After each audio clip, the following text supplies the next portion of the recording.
Air signs, tignan natin kung ano po ang mensahe para sa'yo ngayong araw. I'm sending you positive energy. Keep in mind po na ito ay general reading lamang. So, hindi po lahat ay makaka-relate. So, be open-minded.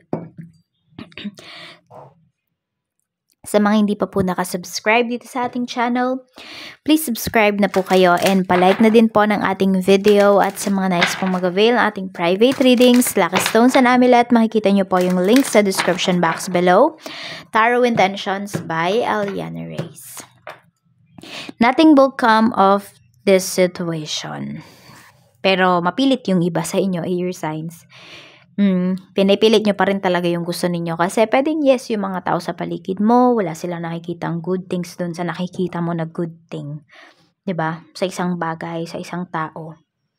Kaya ito, parang pinapanindigan mo, air signs, yung mga decisions mo. What do you need to release? Ayan, siguro na-release mo na yung expectations mo sa ibang tao. Your commitment is being tested. This is true. Ayan, sabi ko nga pinapanindigan nyo yung mga decisions po ninyo. The answers you need are coming. Ayan po, may mga tanong kayo dito na masasagot na if tama ba yung mga naging decisions ninyo or mali ba. Tingnan natin kung ano pa po yung mensahe para sa'yo. Spirit Guide, mensahe pa po natin kay Air Signs, Gemini, Libra, and Aquarius. A blessing to ease loneliness and bring companionship. So, nakita ko naman dito, air signs, magiging masaya talaga kayo dun sa mga decisions na ginawa at gagawin po ninyo. A blessing on your sleep. Magkakaroon din kayo ng peace of mind dito. So, ayan, pwedeng makakapagpahinga din kayo ngayong araw na ito. So, a blessing to find the truth. Yes, makakatulog na talaga kayo ng maayos kasi yung mga mga tanong ninyo, magkakaroon na talaga siya ng kasagutan and sabi na lang kayo na tama talaga yung naging decision mo. Air signs. We have number 40, number 6, and number 25. Yan po yung inyong mga lucky numbers. Tignan pa natin kung ano pa yung mensahe para sa'yo. Ano pa po ang mensahe natin, Spirit Guide, for air signs? Mensahe pa po natin for air signs. Spirit Guide, we have patience. Yan. So, sabi nga, time is the ultimate truth teller. So, sabi dito, just a few more months, good things come to those who wait. Kaya nyo pa bang maghintay, air signs? If you can, then something is, going to be better. Yan. Some situations na kinalalagyan ninyo ngayon, mas magiging better yan in time or in the coming months. Kailangan nyo lang ay matuto kayo maghintay dito. Huwag kayong magmamadali. Yan po. Yes, the clock is ticking, pero habang meron naman kayong ginagawa, pinagkakabalahan, habang umaandar yung oras, it's a good thing. Diba? Kasi naman nagmukmuk kayo dyan, air signs, or magmukmuk kayo dyan. Tignan natin kung ano pa yung mensahe para sa'yo. Magtiwala ka dito sa mga decision makings mo. Tignan natin. Ano pa po yung mensahe para sa'yo? Spirit Guide, mensahe pa natin kay air signs. Gemini, Libra, Aquarius. Pagdating sa trabaho. Tignan natin. We have Queen of Pentacles. Marami sa inyo, air signs. Mataas yung magiging position ninyo dito sa trabaho. Or sabihin natin yung iba, sige, same level, same pa rin, pero masaya kayo. Or magiging masaya kayo. 8 of Cups. Pero meron dito kasi, pwedeng may offer na paparating po para sa inyo. Mukhang i-accept nyo yan. Ayan, hindi kayo makakatulog. Ayaw nyo, parang wag nyo nang palampasin kapag dumating yung time na to or yung offer na to, air signs. Kasi para talaga to sa inyo. Kaya wag po ninyong palalampasin, okay? Kapag nandiyan na. Kasi some of you, dadating yung na to, yung offer na to habang may trabaho pa po kayo. Habang masaya pa kayo dito. Kontento kayo. So, pag-isipan nyo rin.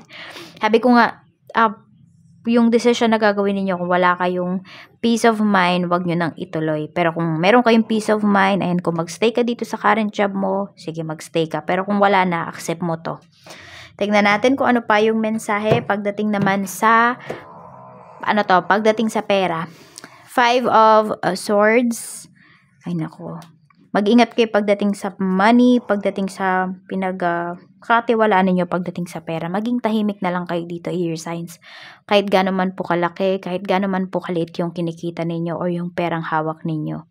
Kasi may mga tao sa paligid mo na mapang-abuso.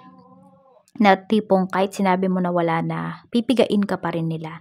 Binigay mo na yung kamay mo, pati braso mo, hihingin pa. Kaya maging maingat ka sa mga taong to, air signs. Tapos kapag may mga investments naman kayo nagagawin, huwag nyo pong ilalahat yung pera ninyo. Para hindi kayo magsisi. Kasi yes, investment naman talaga is a risk. And even sa pagnenegosyo, risk din talaga yan. Lahat ng bagay, no, sa mundo ay risk. Lakas lang ng loob talaga kailangan natin dito. So, tingnan natin, mag-ingat kayo kasi pwedeng may nanluloko sa'yo dito in terms of your finances. Pagdating naman sa kita ng iyong business, napakaganda. We have King of Pentacles. Naku, napaka-productive po ninyo ngayong araw na ito, 5 of Pentacles. So, masipag kayo ngayong araw na to. Maganda yung kita. So, may mga makakakita nga na, ay, ang ganda. Ang daming benta ngayon ni siguro pwede nang mangutang. So, ayan, huwag kayong magpautang kasi hindi umiikot yung puhunan ninyo. Pwedeng malulugi kayo in due time kapag ganyan, air signs. Kaya, maging, parang mag-stick kayo talaga dito sa mga decisions ninyo. Sabi ko nga, diba, kayo yung tipo ng tao na pinapanindigan nyo talaga kung ano ba yung naging decision ninyo. So, if you have decided na wag na magpautang, wag na po kayo magpapautang. Kesyo, kaibigan nyo pa yan, kamag-anak, wag na wag. Kasi hindi ikot yung business ninyo. Kaya marami na nagbi-business na lulugi kasi yun, hindi sila nag-stick dun sa nila, sa mga decisions nila. Tignan natin. Okay, tsaka madami din dito air signs. Marami nga kasi nakakita na maganda yung kita mo, ganyan. Sa business mo, lumalago yung business mo, maraming naiingkit. So, pwedeng may mga nag-evil eye. Or meron dito, gusto ka talagang kakompetensyahin. Gusto kang pabagsakin, kaya mag-iingat po kayo, okay? Tignan natin, ano pa ang mensahe pagdating po sa love life, spirit guide. Kamusta po ang love life ni air signs? Mayroon tayo ditong wedding rings. Marami sa inyo air signs. So, pwedeng ayan, kasal na yung iba sa inyo or kung sino man itong makakarelasyon ninyo or kung sino yung karelasyon nyo ngayon, pwedeng siya na talaga yung mapapangasawa mo. Tignan po natin kung ano pa yung mensahe para sa'yo pagdating po sa mga single natin na air signs. Mga single natin na air signs. Spirit guide. 2 of Wands. So, looking forward kayo. Yes, marami nga sa inyo dito. Gusto nyo talaga na kung sino na yung next na makakarelasyon ninyo, yan na yung magiging asawa ninyo. Or yan na talaga. Yan.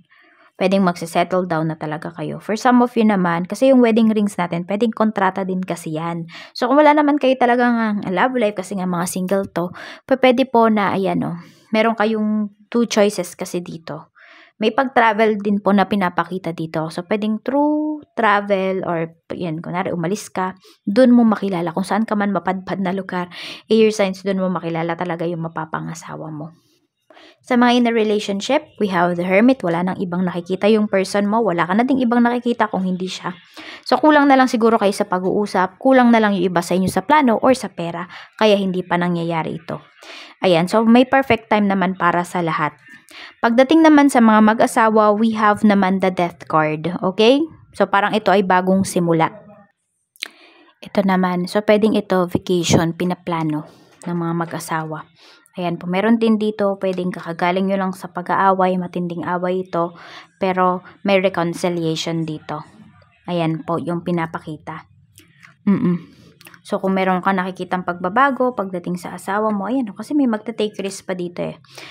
Aayusin pa talaga yung marriage. So, kung hiwalay po kayo ngayon, ayan, hindi totally, meron pang pagbabalikan, what I mean, na mangyayari dito pagdating sa inyong dalawa. So, hindi pa talaga huli lahat para sa inyong dalawa. Yan.